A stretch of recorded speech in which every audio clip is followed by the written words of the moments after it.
स्वामी समर्थ. मी शर्मिला. माझ्या या यूट्यूब चॅनेलमध्ये माझ्या सगळ्या गोड यूट्यूब फॅमिलीचं पुन्हा एकदा नव्याने स्वागत करते. तुमच्या मनातील सगळ्या चांगल्या इच्छा स्वामी महाराज पूर्ण करोत, हीच स्वामी महाराजांच्या चरणी प्रार्थना करते आणि आपल्या याच्या नवीन व्हिडिओला सुरुवात करते. अन्नाची देवी म्हणून ओळख असलेली अन्नपूर्णा देवी आपल्या प्रत्येकाच्या देवाऱ्यामध्ये असायला हवी. असं एकही देवघर नसेल की जिथे अन्नपूर्णा देवीची स्थापना केलेली नसेल. कारण आपल्या देवघरामध्ये 5 महत्त्वाचे देव असायला पाहिजेत. त्यापैकी एक महत्त्वाची देवी किंवा मूर्ती म्हणजे अन्नपूर्णा देवी आहे. अन्नपूर्णा देवीच्या मूर्तीची शिवाय आपलं देवघर अपूर्ण आहे. पण मग प्रश्न येतो की देवाऱ्यामध्ये कोणते पंचदेव असावेत? देवघरामध्ये मोजकेच देव ठेवले पाहिजेत. गणपती बाप्पांची मूर्ती तर प्रत्येकाच्या देवघरामध्ये असते. त्यानंतर दुसरी महत्त्वाची मूर्ती म्हणजे अन्नपूर्णा देवीची. प्रत्येक घरातील गृहिणी ही लग्न झाल्यानंतर आपल्यासोबत सासरी येताना अन्नपूर्णा मातेची मूर्ती आणि बाळकृष्णांची मूर्ती सोबत घेऊन येते. त्यानंतर आपल्या देवाऱ्यामध्ये जे असतात ते आपले कुलदैवत किंवा देवी यांचे टाक. आणि सगळ्यात महत्त्वाचं म्हणजे आपल्या देवाऱ्यामध्ये शिवलिंग देखील स्थापन केलेलं असावं. तर हे 5 देव आपल्या प्रत्येकाच्या देवाऱ्यामध्ये असायला हवेत. पण या व्हिडिओमध्ये आज आपण अन्नपूर्णा देवीविषयीची अतिशय महत्त्वाची माहिती आजच्या व्हिडिओमध्ये आपण पाहणार आहोत.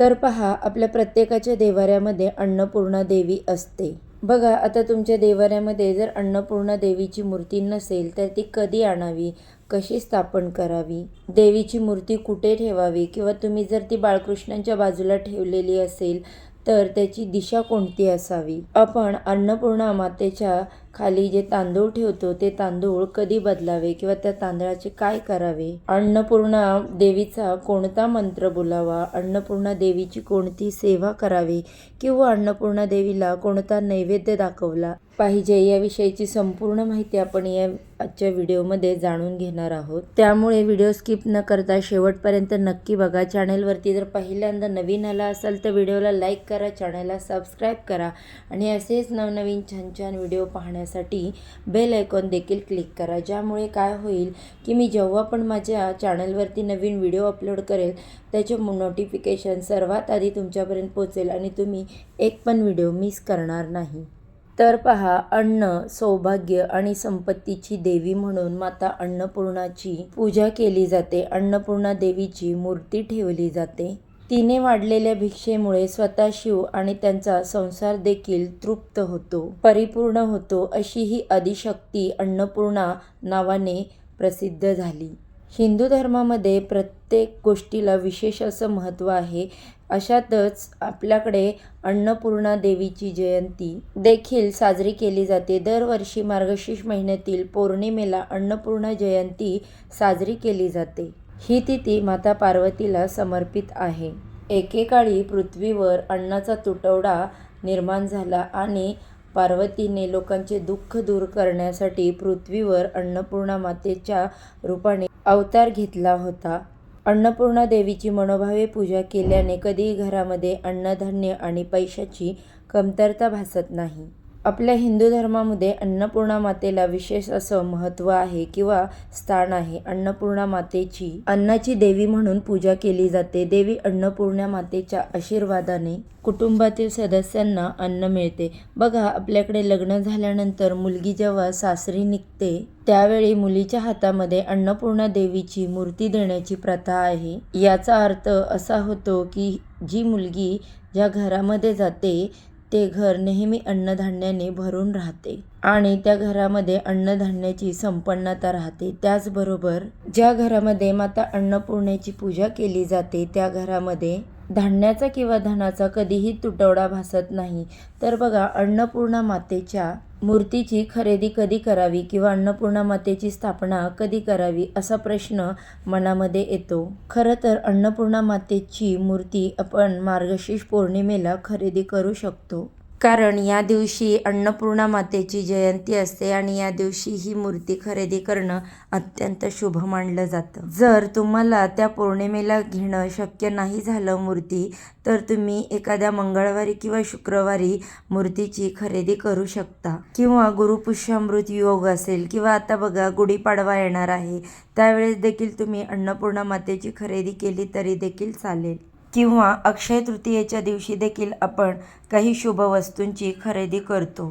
त्या दिवशी सुद्धा तुम्ही अन्नपूर्णा मातेच्या मूर्तीची खरेदी करून देवाऱ्यामध्ये त्यांची स्थापना करू शकता. अन्नपूर्णा मातेची मूर्ती धातूची खरेदी करावी. तो धातू म्हणजे तुम्ही चांदीची मूर्ती खरेदी करू शकता किंवा पितळेची मूर्ती खरेदी करू शकता किंवा पंचधातूपासून बनवलेली मूर्ती देखील तुम्ही खरेदी करू शकता. खरेदी करून मूर्ती घरी आणल्यानंतर त्याची स्थापना कशी करायची तर बघा, सर्वप्रथम स्थापना करण्या अगोदर मूर्तीला स्वच्छ पाण्याने अभिषेक घालायचा. मग त्यानंतर पंचामृताने अभिषेक घालावा. त्यानंतर पुन्हा पाण्यात अभिषेक घालावा आणि त्यानंतर एका स्वच्छ पाटावर किंवा चौरंगावरती अन्नपूर्णा मातेची पूजा करायची आहे किंवा स्थापना करायची आहे. आणि त्यानंतर आता बघा, सर्वप्रथम आपल्याला दिवा प्रज्वलित करायचा आहे. दिव्याचं विधिवत पूजन करून घ्यायचं. सर्वप्रथम बघा, गणपती बाप्पांचा अभिषेक आपल्याला करून घ्यायचा आहे. त्यानंतर तुमच्या देवघरामध्ये असलेल्या अन्नपूर्णा मातेच्या मूर्तीचा अभिषेक करायचा आहे किंवा जर तुम्ही नवीन खरेदी करून आणलेली असेल तर त्या मूर्तीचा तुम्हाला अभिषेक करायचा आहे. बघा, पौर्णिमेच्या दिवशी तुम्ही तुमच्या स्वयंपाकघरामध्ये देखील अन्नपूर्णा मातेची अशी पूजा करू शकता. बघा, तुमच्या किचन ओट्यावर तुम्ही जेव्हा अन्नपूर्णा मातेची पूजा करता तेव्हा ती अर्धा किंवा 1 तास तिथेच ठेवायची आहे. नंतर अन्नपूर्णा मातेची मूर्ती उचलून तुम्हाला देवघरामध्ये ठेवायची आहे. मूर्तीच्या स्थापनेला सुरुवात करण्याऐवजी किंवा मूर्तीची विधिवत पूजा करण्याऐवजी सर्वात प्रथम गणपती बाप्पांचा आपल्याला अभिषेक करून घ्यायचा आहे. बाप्पांचा अभिषेक झाल्यानंतर आपल्याला माता अन्नपूर्णेचा अभिषेक करायचा आहे. हे अभिषेक करून झाल्यानंतर मातेची स्थापना चौरंगावरती किंवा पाटावरती करायची आहे. पाटावरती प्रस्थापित केलेली किंवा स्थानबद्ध केलेली जी अन्नपूर्णा माता आहे त्यांना हळदी, कुंकू, अक्षदा, फुलं अर्पण करून घ्यायची. धूप ओवाळून घ्यायचा. त्यानंतर दिवा लावायचा आणि ही पूजा झाल्यानंतर आपल्याला आपल्या गॅसची देखील पूजा करायची आहे. त्यासाठी आपल्याला गॅसला 5 कुंकवाची बोटं ओढून घ्यायची आहेत. त्यानंतर ओल्या कुंकवाने किचनच्या जो गॅस ओटा आहे त्याच्यावरती समोरच्या साईडला आपल्याला स्वस्तिक काढायचं आहे आणि आपल्या गॅस शेगडीवरती देखील स्वस्तिक काढायचं आहे. आणि त्या स्वस्तिकवरती देखील आपल्याला हळदी, कुंकू, अक्षदा, फुलं व्हायची आहेत. निरांजन ओवाळून घ्यायचं आहे. धूप ओवाळून घ्यायचं आहे. अगरबत्ती लावायची आहे. अन्नपूर्णा मातेची स्थापना जी आहे ती नेहमी तांदळामध्ये करावी. तुम्ही कधीही जेव्हा मूर्ती घ्यायला जाल किंवा खरेदी करायला जाल मूर्तीची, तेव्हा एक छोटीशी कोणत्याही धातूची प्लेट तुम्हाला खरेदी करायची आहे आणि त्यामध्ये तांदूळ भरून ठेवून मगच त्यात अन्नपूर्णा मातेची स्थापना करायची आहे. अन्नपूर्णा मातेची मूर्ती तांदळामध्ये स्थापित केली जाते. एक गोष्ट लक्षात ठेवा, स्टीलची वाटी ही देवी अन्नपूर्णा मातेची स्थापना करण्यासाठी वापरू नये. मूर्ती आपल्याला त्या तांदळामध्ये ठेवायची आहे. ते तांदूळ अखंड असावेत. ते कुठेही तुटलेले फुटलेले नसावेत. बघा, आपण अन्नपूर्णा मातेची जेव्हा तांदळामध्ये विधिवत अशी स्थापना करतो त्यावेळेस त्यांच्या हातामध्ये असलेल्या पळीमध्ये आवर्जून आपल्याला 2 तांदळाचे दाणे ठेवायचे आहेत. ही पळी कधीही रिकामी ठेवू नये. ही गोष्ट तुम्ही नक्की लक्षात ठेवा. बरेच जण या चुका करतात. अन्नपूर्णा मातेच्या हातातील जी पळी असते ती रिकामी ठेवतात आणि जर ही चूक केली तर आपल्या घरामध्ये सुख समाधान नाहीसं होतं. घराला दोष लागू शकतात. म्हणून तुम्ही पळीमध्ये 2 किंवा 4 तांदळाचे दाणे अवश्य ठेवा. त्यानंतर अन्नपूर्णा मातेची मूर्ती देवघरामध्ये तुम्हाला स्थापित करायची आहे. ही पूजा तुम्हाला रोज देवीची करायची आहे, अगदी मनोभावे. रोज ज्या प्रकारे आपण आपल्या देवघरातील देवांची पूजा करतो त्याच प्रकारे अगदी सेम अन्नपूर्णा मातेची देखील आपल्याला पूजा करायची आहे.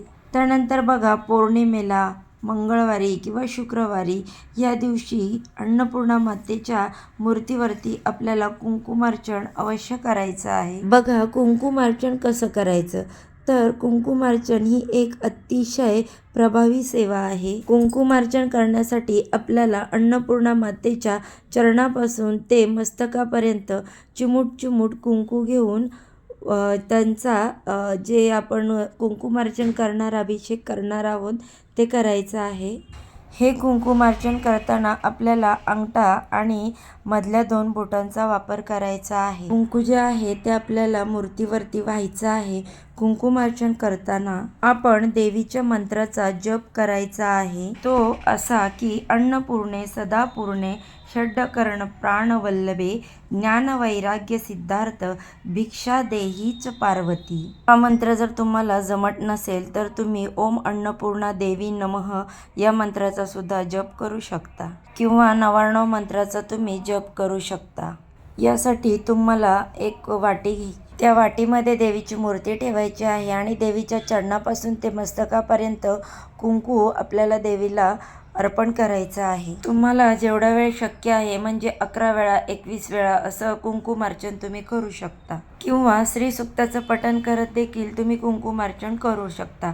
कुंकुमार्चन केल्यानंतरचं जे कुंकू आहे ते एका डबीमध्ये आपल्याला साठवायचं आहे आणि त्यानंतर हे जे कुंकू आहे यामध्ये सर्व शक्ती एकवटलेली असते. त्यामुळे सकाळी अंघोळ झाल्यानंतर घरातील कुलस्त्रीने हे कुंकू तिच्या मस्तकी लावायचे आहे. तुम्ही फरक बघू शकता. जर आपण हे कुंकुमार्चन केलेलं कुंकू कपाळाला लावलं तर आपल्या घरामध्ये ज्या काही पीडा आहेत, जो दोष आहेत ते दूर होण्यास मदत होते. घरामध्ये बरकत येते. प्रत्येक कामामध्ये आपल्याला यश येते. त्यासोबतच घरातील प्रत्येक व्यक्तीने घराबाहेर जाताना हे जे कुंकू आहे ते आपल्या मस्तकी आवर्जून लावावे. त्यामुळे काय होतं की प्रत्येक कामामध्ये त्यांना यश मिळत असते. बघा, तुम्ही रोज कामानिमित्त जर बाहेर जात असाल तेव्हा रोज हे कुंकू आपल्या कपाळी लावावे. घरातील व्यक्तींनीच हे कुंकू वापरायचं आहे. तुम्ही बाहेरील व्यक्तींना हे कुंकू द्यायचं नाही. जर हे कुंकू तुम्हाला द्यायचं असेल तर ते तुमच्या कुळामध्येच द्यायचं आहे, म्हणजेच तुमचे सासू सासरे, दीर जाऊ वगैरे यांच्यासाठी. परंतु हे कुंकू चुकूनही आपल्याला माहेरी द्यायचं नाही. हा नियम तुम्हाला पाळायचा आहे. अशा प्रकारे कुंकुमार्चन करा. नक्कीच तुम्हाला फरक दिसून येईल. कुंकुमार्चन सांगितल्याप्रमाणे मंगळवारी, शुक्रवारी, पौर्णिमेला तुम्ही कधीही करू शकता. आता यानंतर आपण अन्नपूर्णा देवीच्या मूर्तीवर धान्य अर्पण कसं करायचं त्याबद्दल माहिती घेणार आहोत. धान्य अर्पण म्हणजे काय तर अन्नपूर्णा मातेच्या मूर्तीवर आपल्याला थोडं धान्य अर्पण करायचं आहे. आता हे धान्य अर्पण कधी करायचं तर तुम्ही कुंकुमार्चन प्रमाणेच एखाद्या मंगळवारी, शुक्रवारी किंवा पौर्णिमेला हे धान्य अर्पण करू शकतो. बघा, आपण शिवशंकरांना जशी शिवामूठ वाहतो त्याच प्रकारे आपल्याला धान्य मूर्तीवरती अर्पण करायचं आहे. या विधीमुळे माता अन्नपूर्णेचा आशीर्वाद आपल्यावरती राहतो. आपल्या घरावरती माता आशीर्वाद कायम ठेवते. त्यामुळे घरामध्ये बरकत राहते. अन्नपूर्णा मातेची सेवा आपल्या घरामध्ये घडणं अत्यंत महत्त्वाचं असतं. त्यामुळे अन्नपूर्णा माता या सेवेमुळे प्रसन्न होते. अन्नपूर्णा मातेचे स्थान हे आपल्या स्वयंपाकघरामध्ये असते. त्यासाठी प्रत्येक महिलेने आपलं स्वयंपाकघर जे आहे ते स्वच्छ ठेवावं आणि अन्नपूर्णा मातेचा आशीर्वाद स्वयंपाकघरामधूनच मिळत असतो. त्यामुळे आपलं घर धनधान्यानं भरून राहतं. प्रत्येक मंगळवारी, शुक्रवारी किंवा पौर्णिमेला स्वयंपाकघराची संपूर्ण स्वच्छता करावी. स्वयंपाकघरातील भिंतीवरती ओल्या कुंकवाने किंवा हळदीने स्वस्तिक हे शुभचिन्ह नक्की बनवायचं आहे. त्यानंतर गॅस शेगडीवरती देखील तुम्हाला शुभचिन्ह बनवायचं आहे आणि त्यानंतर तुम्हाला गॅस शेगडीची आणि स्वस्तिकची विधिवत पूजा करून घ्यायची आहे. त्यांच्यावर हळद, कुंकू, अक्षदा, फुलं अर्पण करून धूप-दीप ओवाळून घ्यायचा आहे. प्रत्येक पौर्णिमेला अन्नपूर्णा मातेला समर्पित असा एक दिवा स्वयंपाकघरामध्ये तुम्हाला प्रज्वलित करायचा आहे. दिव्याची देखील विधिवत पूजा करून घ्यायची. हळदी, कुंकू, अक्षदा व्हायच्या आहेत आणि आपण जे तांदूळ अन्नपूर्णा मातेला अर्पण करतोय ते त्यांच्या खांद्यापर्यंत येईल इतपत आपल्याला ते मूर्तीवरती व्हायचे आहेत. जोपर्यंत अन्नपूर्णा मातेच्या खांद्यापर्यंत तांदूळ येत नाहीत तोपर्यंत आपल्याला ते धान्य अर्पण करायचं आहे. आणि हे जे आपण धान्य आहे ते अर्पण करत असताना मगाशी मी जो तुम्हाला अन्नपूर्णा मातेचा मंत्र स्क्रीनवर दिलेला तो तुम्ही बोलू शकता. तो मंत्र बोलायला जर तुम्हाला नसेल जमत तर तुम्ही ओम अन्नपूर्णा देवे नमः किंवा मग 99 मंत्राचा जप केला तरी देखील चालेल. ही सेवा तुम्ही नक्की करून बघा. जेव्हा हे धान्य अर्पण केलेले तांदूळ असतात त्यानंतर ते आपण आपल्या स्वयंपाकघरामध्ये वापरले तरी देखील चालेल. यामुळे घरामध्ये बरकत राहते, कधीही धनधान्याची कमतरता भासत नाही. धान्य अर्पण करून झाल्यानंतर लगेचच ते तांदूळ काढून घ्यायचे नाहीत, तर 1 ते 2 तास ही मूर्ती त्या तांदळामध्ये अशीच ठेवायची आणि त्यानंतर ते तांदूळ तुम्हाला काढून घ्यायचे. अन्नपूर्णा मातेची आपण देवाऱ्यामध्ये तांदळावरती स्थापना केलेली असते, तर ते तांदूळ कधी बदलावेत तर कोणत्याही मंगळवारी, शुक्रवारी किंवा पौर्णिमेला ते तांदूळ तुम्ही बदलू शकता. खरं तर हे तांदूळ रोजच्या रोज बदलले गेले पाहिजेत. खूप तुटलेले तुकडे झालेले तांदूळ अन्नपूर्णा मातेच्या खाली अजिबात ठेवू नका. रोज जर तुम्ही तांदूळ बदलणार असाल तर या तांदळाचा तुम्हाला भात बनवायचा आहे आणि त्यातील थोडे तांदूळ पक्ष्यांना खाऊ घालायचे आहेत. थोडे तांदूळ तुम्हाला घरातील तांदळामध्ये मिक्स करायचे आहेत. असं केल्यामुळे घरामध्ये भरभराट होते. पण हे तांदूळ वाया जाणार नाहीत याची आपल्याला काळजी घ्यायची आहे. तांदूळ जर खराब झालेले असतील तर ते तुम्ही वाहत्या पाण्यामध्ये विसर्जित करू शकता. आता बघा, अन्नपूर्णा मातेची मूर्ती आपल्या देवघरामध्ये कुठे ठेवावी, तर ही मूर्ती जी आहे अन्नपूर्णा मातेची ती नेहमी शिवलिंगाच्या बाजूला ठेवायची आहे. अन्नपूर्णा मातेचा अवतार जो आहे तो माता पार्वतीचा आहे.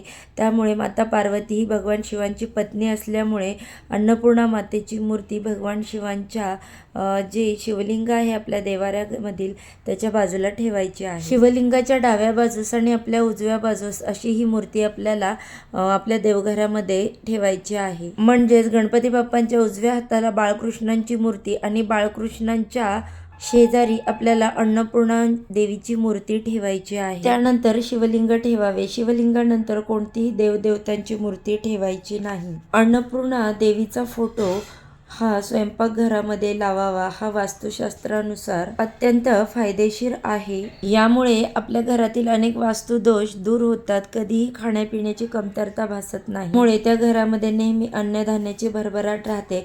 परंतु मूर्तीची योग्य दिशा देखील महत्त्वाची असते. स्वयंपाकघरामध्ये अन्नपूर्णा देवीची जी मूर्ती आहे किंवा फोटो आहे तो उत्तर पूर्व दिशेला असावा. या दिशेला ठेवणं शक्य नसेल तर पश्चिम दिशेला तुम्ही मूर्ती ठेवू शकता. त्यामुळे स्वयंपाकघरामध्ये ही मूर्ती ठेवल्यामुळे आपल्याला घरामध्ये कधीही अन्नधान्याचा तुटवडा भासणार नाही आणि घरामध्ये आनंदी वातावरण राहील. स्वयंपाकघरामध्ये फोटो लावणं शक्य नसेल तर अन्नपूर्णा मातेची मूर्ती प्रत्येकाच्या देवघरामध्ये असावी. देवी अन्नपूर्णा मातेची रोज पूजा करावी. त्यांना मूग डाळीचा नैवेद्य अर्पण करावा. यामुळे देवी माता प्रसन्न होते आणि त्यांची कृपा आपल्या कुटुंबावरती राहते. मूग डाळीचा नैवेद्य अर्पण केल्यानंतर थोड्या वेळाने ती तुम्ही डाळ खिचडीमध्ये किंवा भाजीमध्ये वापरू शकता. असं केल्यामुळे धनधान्याची कमतरता घरामध्ये भासत नाही. चला तर मग आजच्या व्हिडिओचं मी इथेच एंड करते. उद्या अशाच छानशा माहितीबरोबर पुन्हा नव्याने भेटूया.